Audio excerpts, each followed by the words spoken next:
ഹസനുൽ ബസ്വരി തങ്ങള് കണ്ണ് നനഞ്ഞുകൊണ്ട് കരഞ്ഞുകൊണ്ട് പറയും, വഹാദിഹിൽ ജിദ്ഉ, ജീവനില്ലാത്ത ഉണങ്ങിയ ഒരു ഈത്തപ്പന.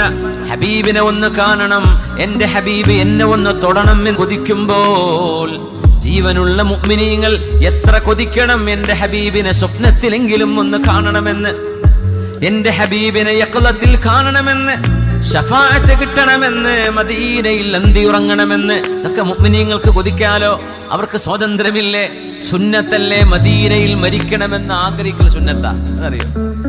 മദീനയിൽ പോയി മരിക്കണമെന്ന് ആഗ്രഹിക്കൽ സുന്നത്താ.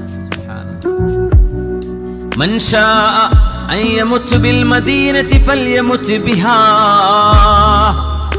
മദീനയിൽ വഫാത്താകണമെന്ന് ആർക്കെങ്കിലും ആഗ്രഹമുണ്ടെങ്കിൽ ആ ആഗ്രഹം അങ്ങ് നടത്തട്ടെ, അങ്ങ് നടന്നോട്ടെ, ആഗ്രഹിച്ചോളൂ എന്ന്.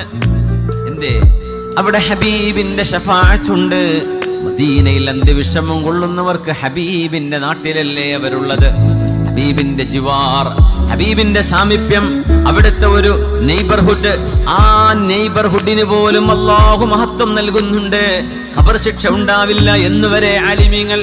അതാണ് മദീന, ഹബീബിന്റെ മദീന.